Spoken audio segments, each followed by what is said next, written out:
خلاصی بوونی قەت ناوێ ئەسیری زوڵفی زنجیرت، لەبەر تیرت مەلەک بێ هەڵفڕینی نەبووە نەخچیرت. موژەت قولابی ژیرا زوڵفی دڵگیرت کە من ئاسا، مەحاڵە بەرگرێ یا بەر ببێ کەس کەوتە بەرگیرت. لە ناوە باسی تۆبەی تۆ بوو ئەمڕۆ ئیستەم گەرشۆخ، لە ناوە باسی تۆبەی تۆ بوو ئەمڕۆ ئەیستەم گەرشۆخ. بخە ئەم تۆ بە پاشی کوشتنم تۆبی و پیرت. بەدەنگی ناڵەوەم هاتە و دەمەڕۆ هاتە سەر لێوم، بڵێ ئەی ناڵە بڵێ ئەی ناڵە ئاخر ئێستا من چ بکەم لە تەئسیرت. لە چینی پەرچەمە نووری جەبینی دی وتی زاهد، کە سوتا دامی تەزویرم بە نووری دامی تەنویرت. فەزیلەی ئەسڵ و فەسڵ ئینسانی پێنابێ بە ساحب فەزڵ، کە خۆ و کۆسەی بە تۆچی مامە ڕیشی با و باپیرت. لە خاکی پاکی ئەو بەردەرگەدا گەوزا ڕەقیب ئامان، دەریکە حەیفە گور ئاسن خەسارەتدا لە ئیکسیرت. لە بەرباری مەحەبەت ئاسمان و ئەرزە ناڵێنن، لە بەرباری مەحەبەت ئاسمان و ئەرزە ناڵێنن. چییە ئەم دەعویەت زاهد جلی لێبارەگا پیرت. شکور مەحوی کەوا مودێ کە ناوی چوو بووە نیسیان، لە زومڕەی وعدی کوشتنها توانا هاتەوە بیرت.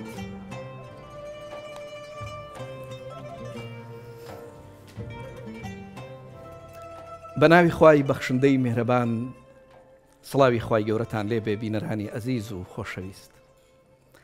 دەگەڕنەوە ڕۆژێک شێخ سەعیدی ئەبولخەیر لەگەڵ مورید و مەنسوبەکانیا بەنیازی سەفەرکردن بۆ شارێک بەڕێکەوتن و عرف و عادەتی ئەو کاتەوا بوو کە ئەو کەسانەی نەخۆشی گولی و گەڕیان هەبوو لە جێگەیەک دوور لە شار دایانەنان و لەوێ ژیانیان بەسەرە برد. بۆ نیوەڕۆ شێخ و مریدەکانی گەیشتە ئەو جێگەیی کە نەخۆشەکانی گەڕ و گولی لێبوو.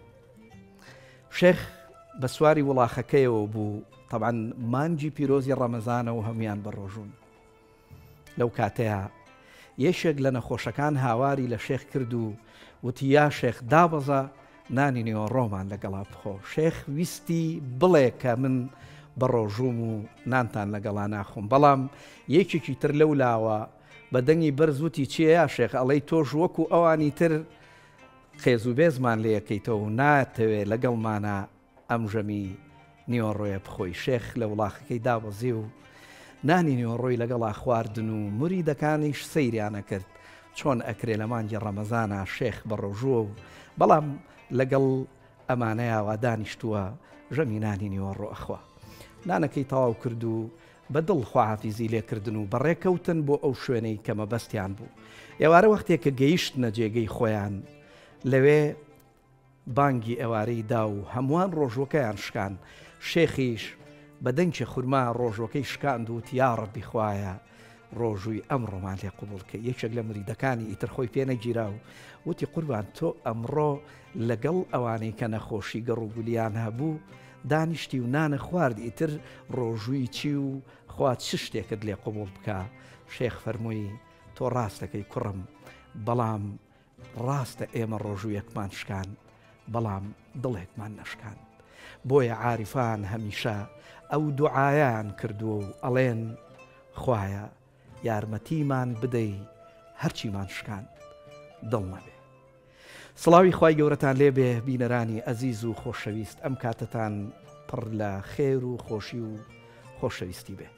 خۆم بە خۆشحاڵە زانم کە لە ئەڵلقەیشی دیکەی ڕازی دڵان بە ئێوەی ئازیز و خۆشەویست گەیشتمەوە لەگەڵ میوانێکی بەڕێز و خۆشەویست خات و نور کە ئەمانەوێ گۆڕانکاریە ڕۆحیەکانی مانگی پیرۆزی ڕەمەزان لەگەڵ بەڕێزیانە دەردەشە و تاوتێ بکەین.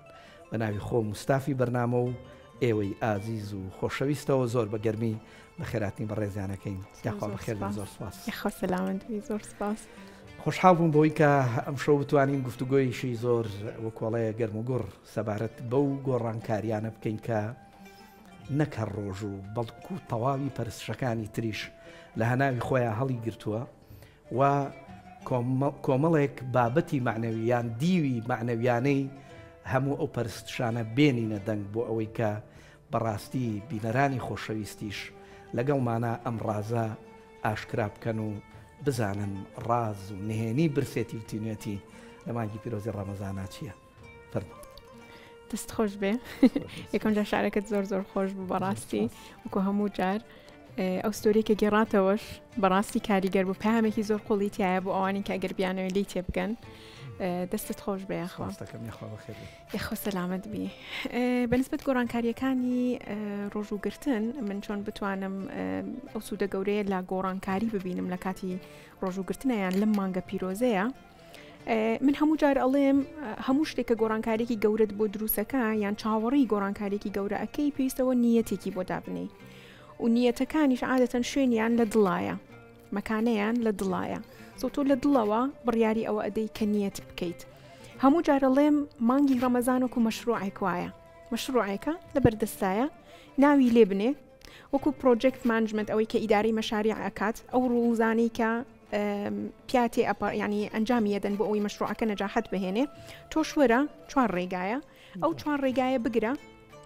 بۆی مەشروعی ئەم مانگی ڕەمەزانت دەرئەنجامێکی باشی هەبێت سۆ کە تۆ ناوێکی لێ ئەنیت مەسەلەن ئەگەر لە من بپرسن بڵێن تۆ چ ناوێکی لێ ئەنەی بۆی ئاسانکاری دروست بکەین بۆ ئەوانی کە ئەیانەوێت ناو لە مەشروعەکەیان بنێن لەم مانگەیە ئیمانن واحتیسابن بۆ نمونە ئەمە یەکێکە لە هەرە نیەتە باوەکانی کە زۆربەی هەرە زۆری ئیماندارەکان ئەو نیەتە دائەنن ئەگەر من تۆزێک بە قوڵتر بچمە ناوی ئیمانن یعنی من ئیمانم بەوە هەیە کە ئەم مانگە هەیە و ئیمانیشم بەوە هەیە کە سوودێکی زۆر زۆر گەورەی بۆ من هەیە احتیسابن من داوای ئەجرەکەم کاڵم احتیسابن من ڕاستە و ئیشە ئەەکەم ڕاستە ئیمانم پێیەتی بەڵام چاوەڕی ئەجریشم لە ئیلا کەواتە ئەمە من ناوێکم بۆ نمونە ئەتوانی ناوی لە بنی سەدەقە تۆ ئەتەوێت لە مانگەیە تەنها خەریکی سەدەقە بی یانیش ئەو تا ئەتەوێت ناوی لێ بنەی بۆ نمونە سەدەقە ناوی لێ ئەنەی دەست لە چی هەڵەگری مەسەلەن ئەتەوێت دەست لە نەمیمە هەڵگری دەست لە غیبەت هەڵگری دەست لە جوێن هەڵگری دەست لە غەضی بەسەر بکەیت چی هەڵەبژێری ناوێک هەڵەبژێری ناوێک لە مەشروعەکەت ئەنەی لە مانگەیە اینجا دوایی جوهدی بۆ ئەکەیت یعنی ئیشی بۆ ئەکەیت طبعا ئەو ئیشی کە تۆ بۆی ئەکەیت مردود بەقەدی مەجهود نییە یعنی چی؟ یعنی من کە چاوەڕێی دەرئەنجامێکی زۆر ئەەکەم معنی ئەو نییە چکە من جهدێکی کەمم کردووە نابێت چاوەڕێی دەرئەنجامێکی زۆر بکەم نەخێر دائما جهد وليس للإنسان إلا ما سعى تەنها هەوڵەکەت لەسەرە خۆی گەورە داوای نەتیجەمان لێ ناکە ئەمە یەکێکە لە هەرە عەزیمترین ئەو نعمەتانی کە بەڕاستی شایانی سوپاسگوزاریە کە من تەنها هەوڵەکەم لەسەرە من لەسرم نییە لە دەرئەنجامەکە ئەگەمە ئەو شتەیان نا فمن ئەگەڕێمەوە سەر ئەو چوارخاڵی کە لە ئیداری مەشاریعە کە تۆ ناوت لەو مەشروعانە دێمە سەر ئەو چوارخاڵە خاڵی یەکەمیان کاتە تۆ ئەبی لەم مانگەیە هەوڵ بدەی کەمترین کات بەفیڕۆ بدەی يعني مثلا أو جماعتاني إما إيكين أو دعوتاني إما إيكين أو درتوناني بو مطاعم وأملا أو لا ببينم أو كوبونواني يعني كاتيكي زور زور تليقبا وبراستي هباء منثورة يعني أروى ببي أوي هيج يعني هيج شتيكنية تنها احتراما بو أواني كي كان تنها خو بيشاندان وخو هلدان هرون ديا يعني هيج شتيكي تريتيانية افطاري صائم أقر تقولي من صائمك هنا كم روجي أشكينيت افطاري صائم بو نوعانية كتو شش حودنا أخواردن دروسكي باين تا أوارا خريكة بلا مطبخ أبي مالي بودا أني الشاي بودا أني خود جوان أكي تشاوري أكي أو بي شش حود ساعات لقل أو لدانش نكا أبينا أو هانية يعني إما زور بغلط لي تيجيشتون بهرحال أقري موسر أو خالي كم زور ترين كات من تشيم أوي ناوم ليناتشي إيمانا واحتسابا يا ناوت ليناتشي أو ناوا زور ترين كات خريكي أو إيشا أبم خالي دوام كواليتي أوي كخريكي أبم زور جار كالي من إيشك أكم ألي تكاي بإحسانه وبيكا بو بإحسانه وإيكي لبروي أقا تشويني خوي حتى أوي جادة باكا كاتوا كبإحسان إيكا أقا لهمو لايك رزق بويدي نازاني لكيو بويدي بس لبر أوي بإحسانه إيشكي كردوا كواتتو كناودنا لمشروع وكاتيكي زور الدابي ليدو بروم بانبه من ئەمەوێ بە ئەحسانەوە بیکەم بە کواڵەتێکی باشەوە بیکەم. جا لێرە ئەگەر کۆڵی قەوسێکم بێتێ بمبەخشە ئەگەر باسی کەلیمەی ئەحسان بکەین بۆی کە بینەرانی خۆشەویست مەسەلەن زیاتر لەمە تێبگەن كاتك بيغمر صلى الله عليه وآله وسلم باسي أفرمي الإحسان أن تعبد الله كأنك تراه فإن لم تكن تراه فإنه يراك.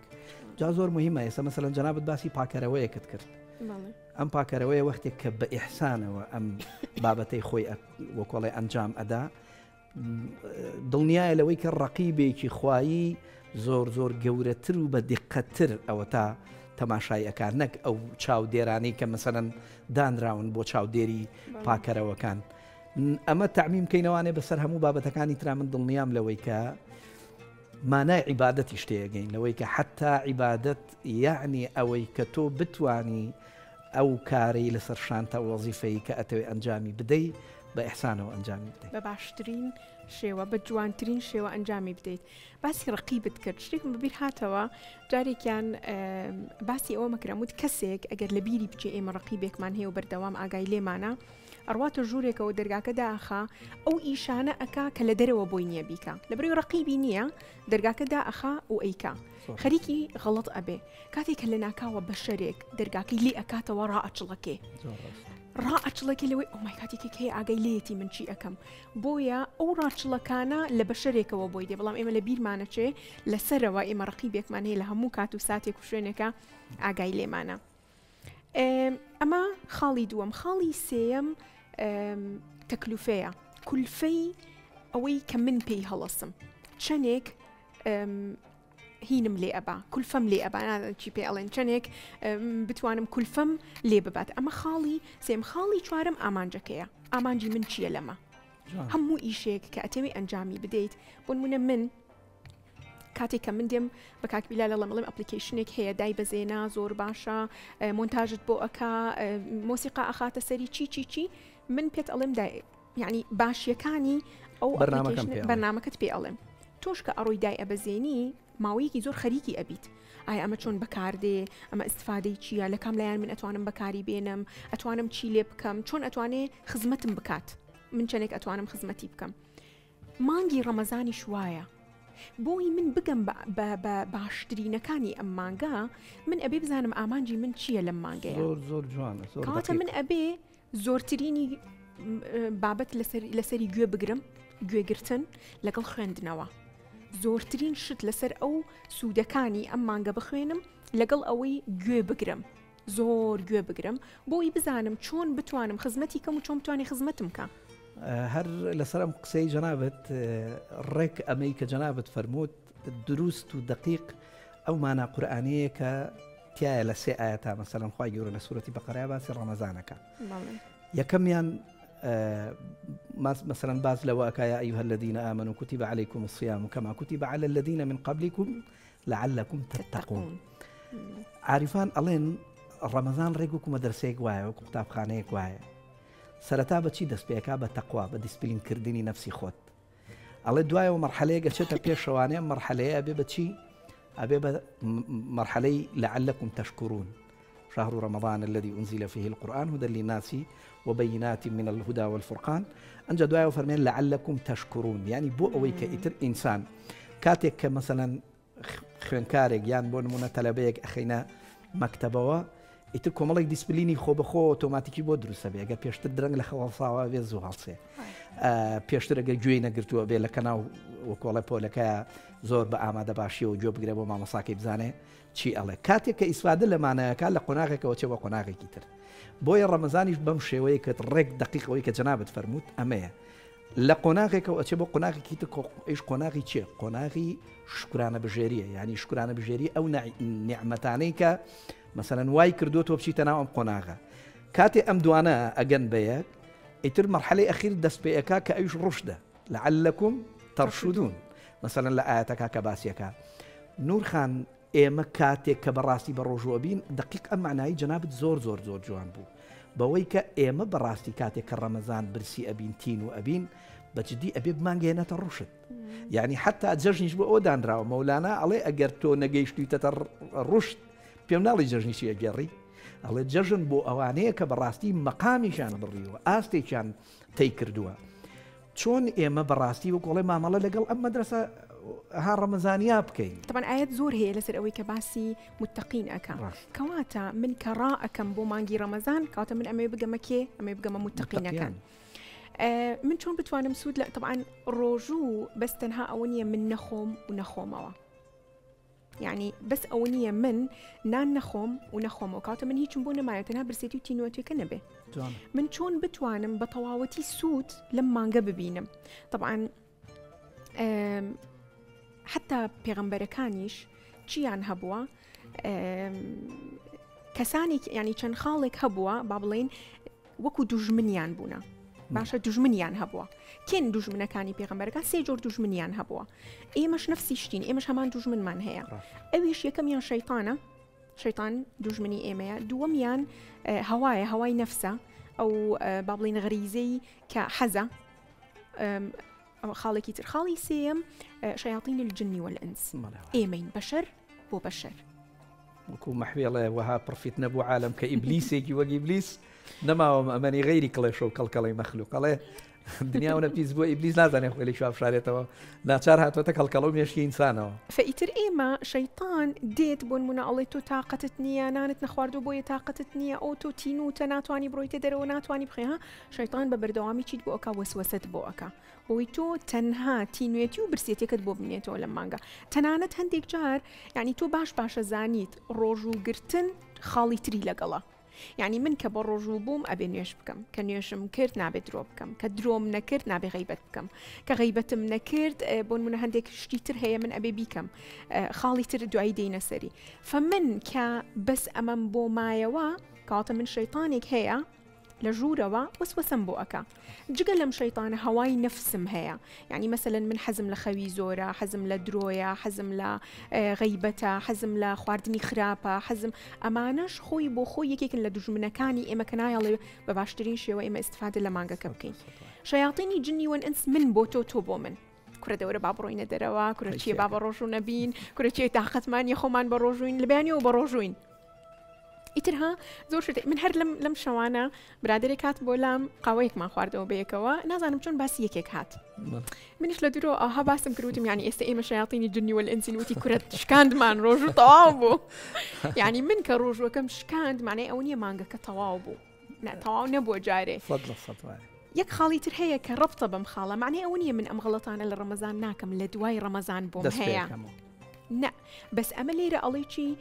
لێرە ئەڵێ دەرگای جەهەنەم داخراوە، دەرگایەکانی بەهەشت بەردەوام کراوەیە. ئاڵێ سوفیدەتە شەیاطین کەواتە شەیطانەکان کە لە بچە کراون، بەڵام معنای ئەوە نییە شەیطان ئیشی خۆی ناکە، بەڵێ ئەوەی کە خۆی بۆتە شەیطان بۆیە بەبەردەوام تەئسیری لێ ئەکا. ئەوەشم لەبیر نەچێت هەموو شەوێک هەموو کەسێک لە شەوێکە عتقاء من النار دعاءنا لنا اللهم اجعلنا من عتقاء شهر رمضان. بەڵێ فمن ئەوەشم ئەبێ لە خەیاڵ بێ کەواتە خاڵەکانی سوود وەرگرتن لە مانگی ڕەمەزان زۆر زۆرە. خاڵێکی زۆر گەورە ئەوەیە کە شتەکە بە جەماعیە. عادەتەن شت بە جەماعی خۆشترە، حتا دەنگ بۆی دەنگت بگەێنی یەک کەس وەکو ئەو نییە بە جەماعی دەنگی بگا. بۆی نوێژەکانیش خێری نوێژی جەماعەت فەرقی هەیە لەگەڵ خێری نوێژی بەتەنیا. کەواتە ئەمە پرۆسەیەکی جەماعیە، هەمومان بێکەوە خەریکی عیبادەتین، هەمومان بێکەوە خەریکین غەڵەت نەکەین، درۆ نەکەین، غیبەت نەکەین، دزی نەکەین. زۆر شت هەیە حتا ئەوانەی کە بە ڕۆژوو نابن لەبەر خاتری ئەم مانگەی کە خەڵکێکی زۆر نایکەویش نایکە. کەواتە هەر قورئانیش والذاکرین الله كثيرا والذاکرات، يعني رب جمع باسی ئەکا. خۆی خاتون و من داوای لێ بردەکەم کە وەکوڵێ پێم بڕیت، بەس مەولانا شتێکی زۆر جوانی هەیە باز لەوە ئەکاکە حاڵەتێکەیە لە نوێژ کە ئەبێت دروست ببێ تەنها ئەم بەرز بوونە و دانەوین و سوژدە و ڕکوع و ئەوە نییە، حتا لە ڕۆژوو شاوایە. جا ئێمە یعنی چی بکەین بۆ ئەوەی کە هەم لە نوێژ هەم لە ڕۆژوو ئەو حاڵەتە دروست ببێ و وەکۆڵێ تەواوی ژیانمان بگرێتەوە. ئەم بابەتە لە بەرنەبوونی کاتەڵەگرین بۆ ئەڵلقەی داهاتوو داوای لێبوردنەکەم کە کاتی بەرنامەکەمان بەرەو کۆتا گەشت و نەمانتوانی ئەوەی کە پێویست بوو لە خزمەت لە ئەڵلقەیە باسی بکەین. ئینشاڵڵا ئومێدەکەم لە ئەڵلقەی داهاتووە بتوانین باسی بکەین. سوپاس بۆ ئامادەبوونت، سوپاس بۆ ئێوەی خۆشەویست بینەرانی ئەزیز. تا بێگەیشتنەوەیشی تر سبەی شەو لە هەمان کات لە خزمەتانە بین. خوای گەورە پشتیوانتان بێ و یار و یاوەری گشتلایەک دەخواتان لەگەڵ.